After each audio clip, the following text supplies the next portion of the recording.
Happy New Year, everybody. It's 1 o'clock in the morning. It's the 1st of January. And Rat, my demented terrier, has asked to go out because he's seen a fox in the garden. Just listen to this. Rat one side of a bush.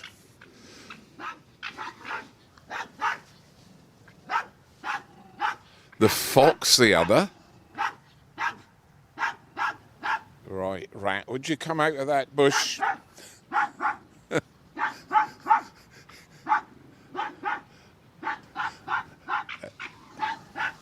The fox is gnarling and gnashing its teeth.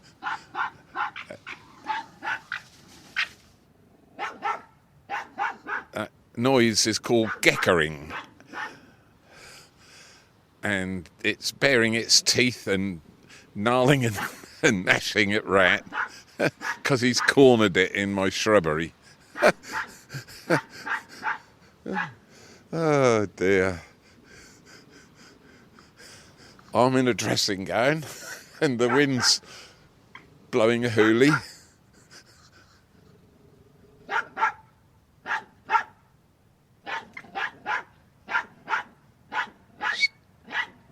Come on. Would you come out? I'm not going to walk into that shrubbery. I've got bare feet.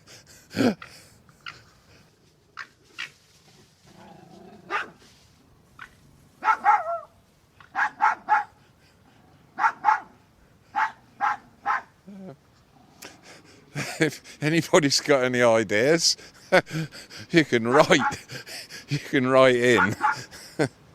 Right, that's it. I'm going to have to walk on to the shrubbery with bare feet and try and grab a terrier, which will be shortly for sale. No, I've now got wet feet and there's holly nearby. Here, Rat, out. Come on. It's gone quiet. There's a standoff, I think. I'm only 3 feet from the dreaded terrier, and I think, I'm not sure. No, I thought the fox had legged it, but it hasn't. Rat, would you come here? Come on, out. Soaking wet feet. Would you come here?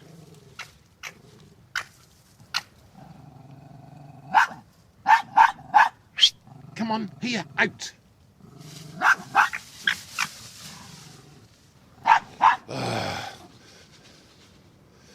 Dear, oh dear.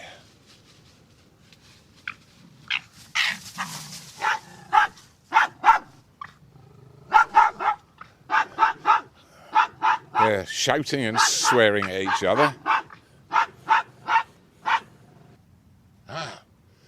That was a hopeful sound. I think the fox has just legged it and has run off out of my shrubbery with Rat behind it. Now, that's how you start the new year off. Hopefully he won't catch up with that fox. They're way too quick. The lucky thing is I pinned the end door open because it's a bit breezy and I nearly got locked out of my own house.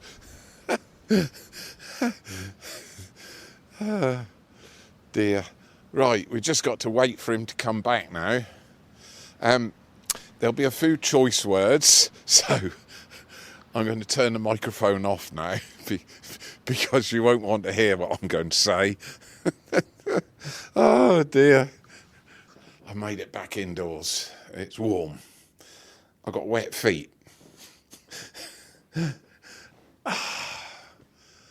I'm just going to sit and wait. See you soon.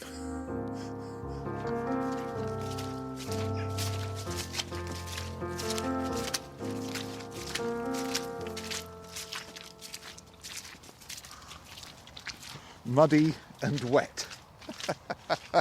Welcome to another Countryside podcast with Chris Skinner, Norfolk farmer and nature lover who invites us here most weeks for a podcast. And it's a beautiful sunny morning, low sun, lovely January morning, and it's the first of a new year, 2024 now, and we've sloshed through the mud because it's been raining so much, Chris, hasn't it? Yes, and there's more rain forecast for us shortly, although it's going to turn colder. So you can either have the cold or the wet, whichever is your choice, although we don't have a choice with nature. Anyway, we're standing on one of the high spots of High Ash Farm, and which I normally say is at Caistor St Edmund, just a couple of miles south of Norwich, but we're in Arminghall this morning, and the church is just peeping up through the trees just through there, Arminghall Church. So we are about 150 yards that will be southwest of Arminghall Church. We're standing on Boudica Way. There's the big footpath sign, and that goes right down the eastern side of the farm. Lovely medieval church there. I can see the flint tower.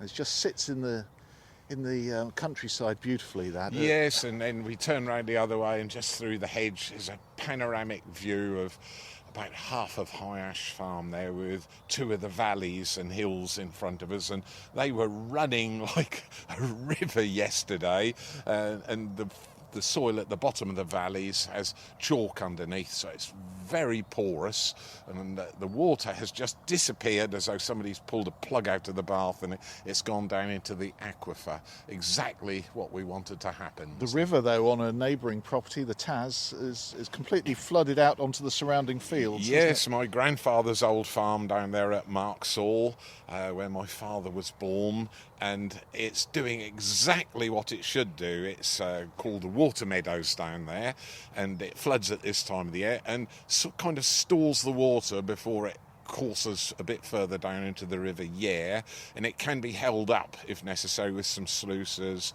at Lakenham, close to the old Cock Public House there at Lakenham, and the water's held up artificially, and that makes the water back up over those water meadows. Otherwise it would overwhelm the river Yare further downstream, and so they're doing exactly what they're meant to do. And again, this soil is very fertile in those river valleys. It's peat with some sort of alluvial content in it as well, but underneath that is a 30-foot layer of pure gravel, and that's very porous, and beneath that is chalk, and that again is porous, and so we're recharging the aquifers to make up for the last 2 summers where it's been incredibly dry. Anyway, that's a bit of the history, and this is a lovely walkway. It's called Hallback Lane, Matthew, and it forms the northern boundary of High Ash, and there's some venerable old trees here. Just look at this fellow here. It's a massive oak tree, and a big scar right down the side where it got struck by lightning about 30 years ago, and gradually the tree is healing up both sides to cover that incredible scar which goes right up to the crown of the tree. That's a wonderful gnarled old tree. It is, yes. It just makes me smile because it can tell so many stories. It looks out over the farm, and it would have actually seen oxen and certainly horses ploughing the fields when it was a youngster, and so much has changed in our countryside, and we haven't got much further to walk to find this week's subject, which is right in front of us, coming up on the left, and it's elms this morning. I thought all the elms had died. Yes, most of them have, and I'll show you an example of dead elms. And all over the farm, it was by far the commonest tree. They were English elms. There are about 4 species that are easy to identify. That's the English elm, and that's the one John Constable made very, very famous in his painting called The Cornfield. And I think it was in 1826 he did that, and quite remarkable. And it kind of, I suppose, epitomises the English landscape, and he painted that, and this big billowing crown on top of it, with lots of leaves on. The leaves are unusual on elm trees because one side half of the leaf is longer than the other half, so it kind of laps over, and all the elms are like that. So you've got the common or English elm as one.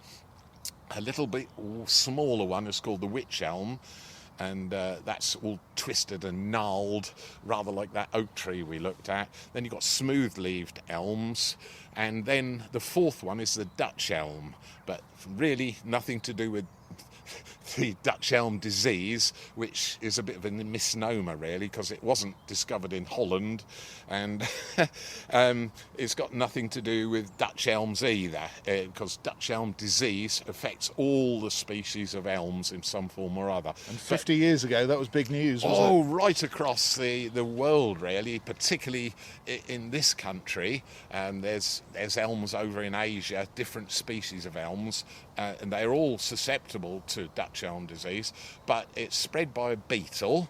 The beetle itself doesn't do any harm whatsoever, but it's the fungus that the beetles carry with them when they fly. Now, in the 1960s, a new strain of the fungus developed, and it was incredibly virulent. It was sort of first identified properly in France in about 1918, but it wasn't a very virulent fungus back then, and about 20% of all English and native elms were killed.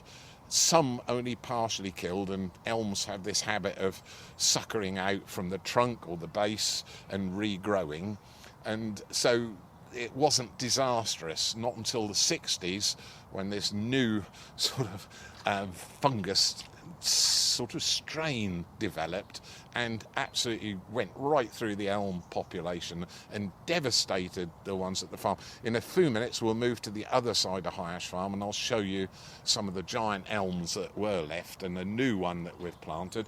But this is the largest elm on the farm. This tree by the side of the lane. Yes. Now, I'll give you an idea how big it is. I'm going to try and put my arms around the trunk, and there's about a couple of foot left, probably. Yeah, another 20 inches. So that means it's about 8 feet round the trunk at the moment, and it's a good straight bowl up to about 20 feet, and then you start to get that billowing crown. I don't think there's any sign of the leaves left on the ground. They've all gone back into the soil with the high worm population. And here. the roots seem to go straight down in the base there. Yes, it's really well rooted, and it's really lovely. There's a little bit of ivy just on the first 15 or 20 feet, Matthew, and that might help to deter those beetles. They don't fly very far, but the worst thing is they carry this fungus, and it affects the water gathering capacity of the tree, so the little water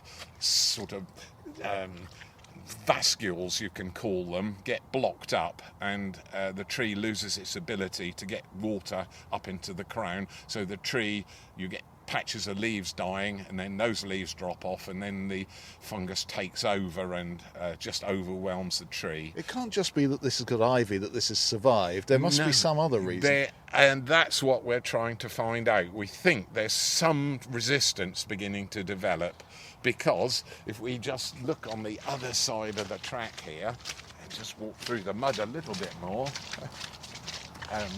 there's a lovely old another lovely oak tree there, and this is what we're looking at here, and this is typical of Dutch elm. That one's got to about 25 years old, and the bark's already peeled off, and it's just a skeleton. Just a bad way, really, isn't it? Yes, yeah. And the same with that one. So you kind of start to get some hope that some of those young elms are going to survive, and if you follow that one up to the crown, there's the bark off at the top where the woodpeckers have been after those beetles, and there's some even bigger specimens if we walk just back here a little bit that are also doomed.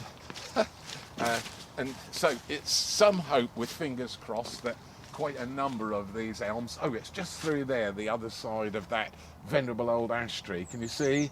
Yes. Just through there with the bark bark's peeling off. all the way up to the crown.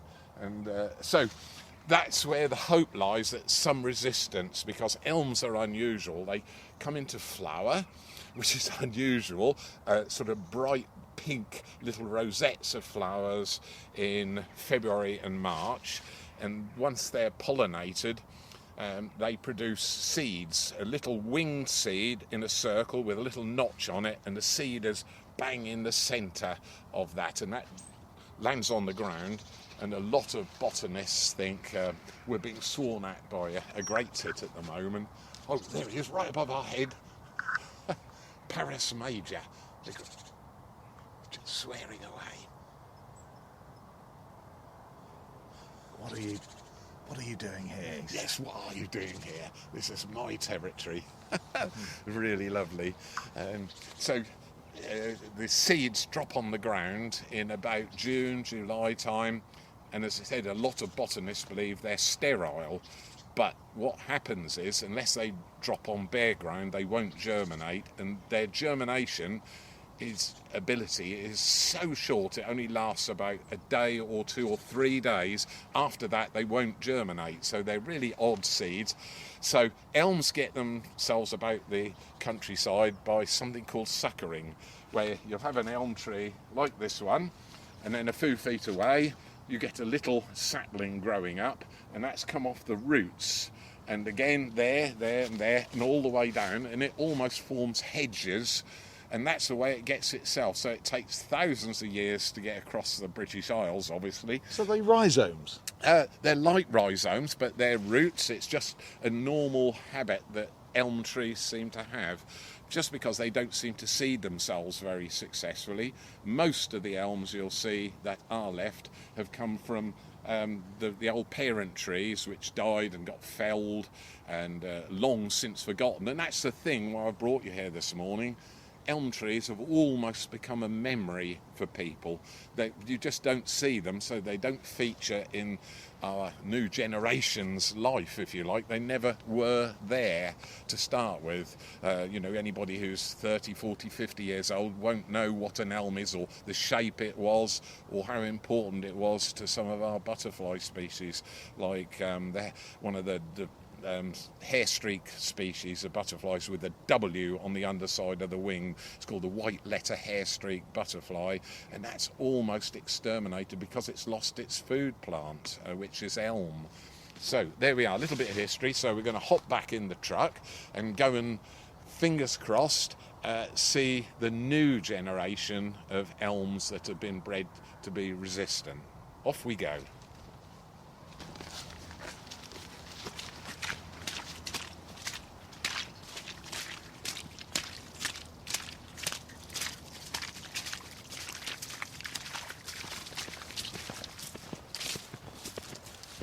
Well, we've got in the car and come, probably 10 minutes at least, because the direct routes aren't really open to us today.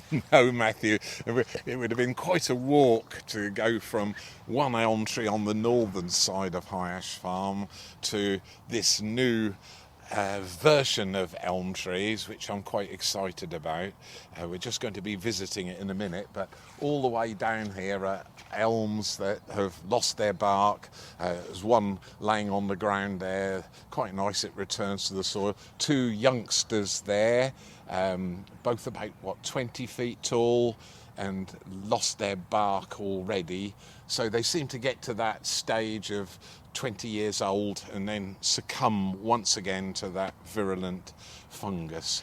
Now, the field behind us is quite interesting. Certainly the archaeologists are really interested in it. It's got a particular name. It's called Elm Bank. And right through my childhood, there was a massive, and I mean massive, row of elms there. And here's a photograph of me standing at the top of the hill looking. We are standing just there, and they're 2 120-foot tall English elms. All gone. All gone. They were felled in 1975. The stumps remained, and somebody came with a chainsaw that didn't have a chain saw on it. It had an auger, and he drilled down beneath each of the trees, and he he used a kilo of dynamite under each one, sort of quite laid back about it all, and blew them out, and they went up into the sky, these tiny little dots, and landed all over this field. I'll never forget it, and that's how we got rid of the stumps. But it was so sad. They were almost like brothers to me, and the chap that originally felled them, his name was Mike Watts. He was a timber merchant at Dunstan in the neighbouring village just south of Norwich, and he cut one of them down. It was 29 feet 6 inches circumference around the trunk, which made it about 9.5, nearly 10 feet through the trunk, and they made some tables from it, mostly elm trees, because the wood lasts quite well underground, and this is why it's a bit of a sort of sombre tree, I suppose. They're used for coffin building, which is really sad, and why that's happened I don't know, but elms are just beautiful trees, and I miss them terribly. So my children, for my 70th birthday, have bought me this tree, which we're just walking up to. It's a new variety of Elmus, which is the scientific name. Got a pheasant just running through there, just disturbed him.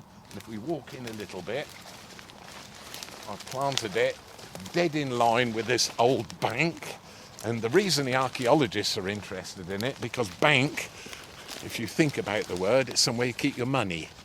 Oh. And they think that that's quite an interesting site. There's been quite a number of coins found on the field behind us, and so this is the new tree, Matthew. This is my 70th birthday present from my children. Well, happy birthday, but it was a few years ago. It was now, a few years ago, and I need to now slacken off the little band, and it is absolutely thriving. Ramrod straight, isn't it? It is. Must go up 20 feet now. It's a good 20 feet, yes. I think it will see me out, but it just makes me smile. So they say you plant a tree for the next generation to enjoy, and I hope my children will come back and sort of remember me, but not too sombre, because I love laughter and sort of the funny side of life, and this is beautiful, and it reminds me of the trees in this corner of this area of Fox's Grove.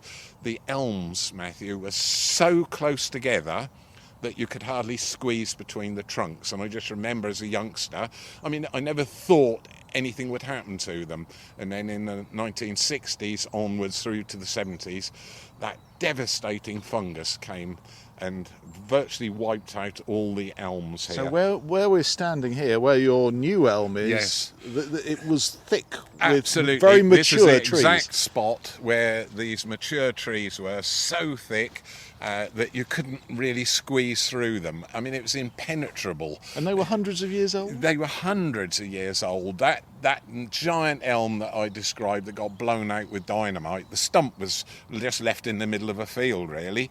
And the fella that took it down, the lumberjack, he had great difficulty, and timber merchants will know exactly this. He took what's called a front out of the tree. He had a 50-inch chainsaw bar, and he cut right through. The tree was so perfectly balanced that it was left on a little hinge, and he cut through that, and the tree still stood for another 5 minutes, having been cut completely through. It was so absolutely perpendicular, and then it went, and you could hear the crash from a huge distance, and the trunk could only be cut into 10-foot lengths, because even the crane that came to lift it struggled, and the lorry couldn't get it off the field. It's the back wheels just sunk in with the weight. Did you count the rings? No, I didn't. That's the thing with elms. They are really difficult, but we estimated it to be about 450 years old, so it would have seen unbelievable sights when you go back in history, and that's the thing that I'm interested in most about the countryside.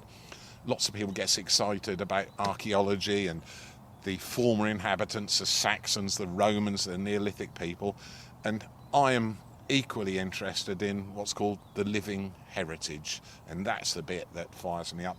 got my hands around this tree. It's a wonderful feeling to think and hope, as long as nothing else falls on it. It's got its own little clearing with blue sky above to grow. What's to stop this succumbing, though, to those beetles and Dutch elm? Yes, well, it's disease resistant, Matthew. It's called New Horizon ulmus, and so it's been bred to be completely resistant to that particular strain of fungus. So fingers crossed, this tree will be here when both you and I perhaps be pushing up the daisies. I think we ought to go and answer some questions, We because had, you've yes. had another bumper postbag. We haven't have. I think there's more questions than answers this morning. you? that prompts me to hum a song, but I won't. Best not.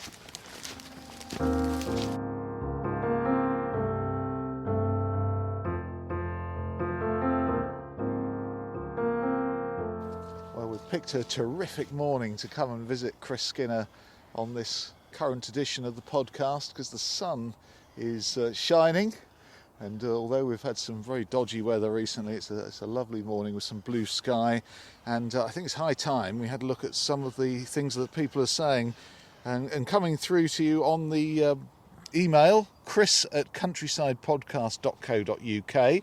Bridget Gardner, who lives in nearby really, in the south of Norwich, who's also a sponsor of the farm walks. And I walked the paths at 8 a.m. on Boxing Day on the farm. It was a beautifully bright morning. As I was passing a tree sculpture you've got on the farm, I heard two skylarks over the field on the left, hovering. Is this too early, though, to see them?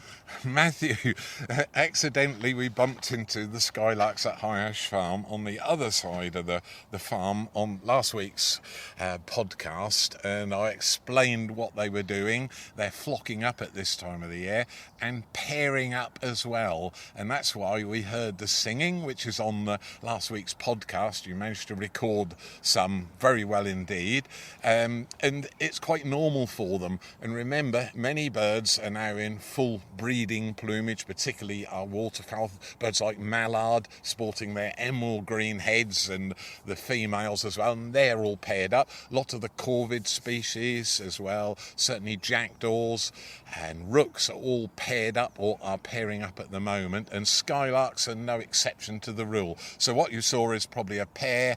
They're already sort of forming a territory, broken away from the big flocks of skylarks, and once you've got a mate, you will go and often find your own territory. And that spot of the farm, which is called Cantley Hill, is quite high up there, is an ideal spot to see and hear skylark. Here's a sound that's been sent in via email by Maggie Quinn.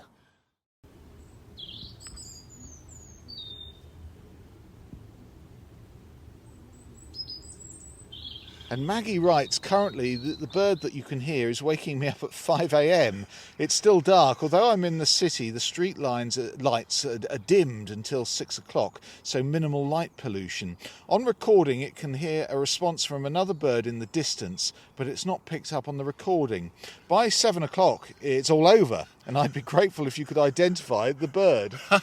Yes, well, the robin there is guilty as charged. It's a perfect recording of a robin, and it's setting up its territory, but instead of fisticuffs, there's a good lessons for humanity here. They're sorting out their territories, which we can't see. It's invisible. It's not necessarily the boundary of your garden or any particular area, but a male robin will set up the territory and defend it by singing. Occasionally, male robins will meet at the boundary of their territories.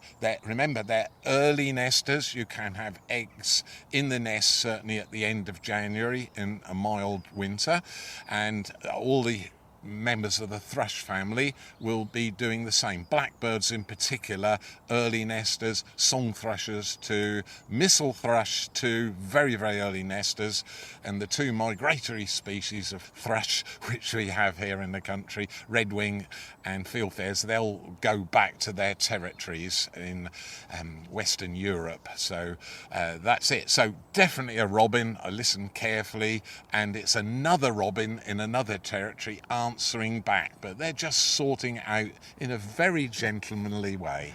Thanks for the recording, Maggie.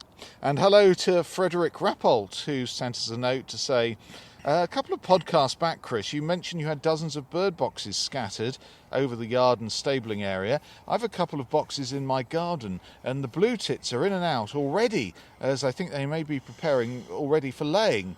I really don't want to disturb them to clean the boxes out, as the RSPB suggests, to get rid of ticks and lice, but it's maybe during the process, old nesting material, of course, builds up. So the question is, would it be okay to leave it as it's not as it is and not clean them out? Yes, my target was one nest box per acre of High Ash Farm, 640 in total, and I've still got over 600 nest boxes of various shapes and sizes. The smallest ones are for solitary bees to nest in, and the largest ones, without doubt, for barn owls. And in general, I don't clean them out. Generally with the tit boxes, the material will build up a little bit, but birds at this time of the year will go in, take fresh nesting material in quite shortly, and they're just also using the boxes. Remember, it's still the coldest time of the year, what we call the hungry gap as well, when birds are searching around looking for food, so they need somewhere warm at night, and nest boxes are ideal. Generally, I leave them until they get quite full, and then I'll generally replace the whole nest box with a fresh one in a similar area. Ron, who lives in Old Buckingham, was enjoying our chat about mistletoe just before Christmas, and he's sent us a photograph of some of his mistletoe in one of his local trees, and it's a perfect sphere. And Ron says, how does it grow to this shape, which almost seems unreal in its symmetry? Yes, it does, and we noticed that when we visited the mistletoe down Pigott Lane, Framingham Pigott, just in the village next to the farm, and all the mistletoe clumps up in the trees were the same shape, spherical. So perfect description of the growth, and the reason it's that shape is mistletoe grows out in every direction from its rooting point, and it grows in an equal amount each year, and each of the little growth points divides into two equally, and so you can actually count the age of mistletoe by counting back those growth points, where you get a pair of leaves and then a joint and then another pair of leaves, and you can age mistletoe because it reproduces exactly from the original growth in the equal direction, so it ends up as a complete sphere. Well spotted. Well done, Ron. And Ken Gillingham, or maybe Gillingham, I don't know which, but Ken, thank you for your email. He's really enjoying your podcast, Chris, with trusty sidekicks Rat and Matthew. Yes, which are you? I'm the troublesome one, aren't you? Second billing, I think. And Ken has sent us a photo of a wren sitting motionless on his lawn. He was raking up dead leaves and came across the bird. It didn't appear to be injured, so I waved my hand in front of the wren's face, but it just sat very still, and I stopped raking, moved away to work elsewhere in the garden, returned a quarter of an hour later, and the wren had gone. Is this motionless approach a defence mechanism? No, not in this case. There are a few birds that adopt this posture. The most extreme one, birds that we used to have at the farm here, they were guinea fowl, and if you scared them or made a really loud noise, they would lay on their side and feign death. In this case, the wren had almost certainly flown into an obstacle, almost certainly a window, hadn't broken its neck, but became completely traumatized and stunned, and it was like semi-consciousness. And I have seen this in bird life before. Other birds can feign injury as well, but that's a sort of defence mechanism to protect the youngsters.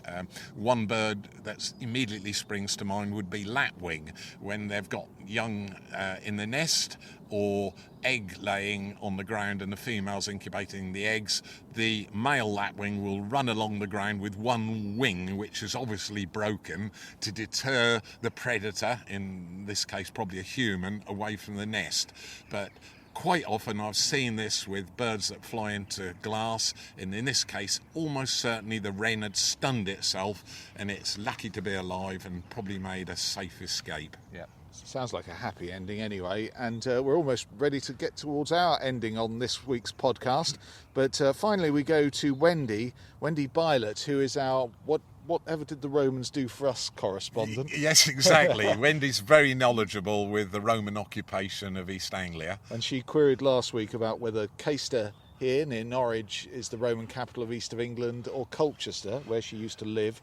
And we sort of fudged it by saying, well, Colchester isn't properly in the East of England. It's near London, isn't it? Yes, we did. It was set up as a canton, which is a Roman garrison divisions, if you like. Wendy says Colchester was used as a retirement village for Roman veterans from about AD 49, and that is why the Norfolk girl Boadicea was so successful when she took over. Yes, because they were all retired and they'd probably forgotten how to fight and give a good account of themselves. That's how she was able to overtake Colchester, but the same didn't happen here at Caister St Edmund, although we've got the walk to remind us. And remember that this was the Iceni capital, and Boudica was the Iceni queen. We think she was at Caister St Edmund here because there's lots of Iron Age remnants, and the beautiful little Iceni coins, which we sometimes find about the size of your little fingernail in gold or silver, reminds us of generations and occupations that have been and gone and forgotten about, apart from the artefacts that they left behind. Chris's email address for future episodes of this podcast is quite simply chris@countrysidepodcast.co.uk. But all that's left to say now is, friends, Romans, countrymen, thank you for lending us your ears this week. Indeed, and thank you for venturing out to the wilds of High Ash Farm, Matthew, for yet another episode. It's always great fun, and sharing the countryside that we all have to enjoy, especially on a morning like this. I can feel the warmth coming through from the sun as it creeps a little bit higher each day.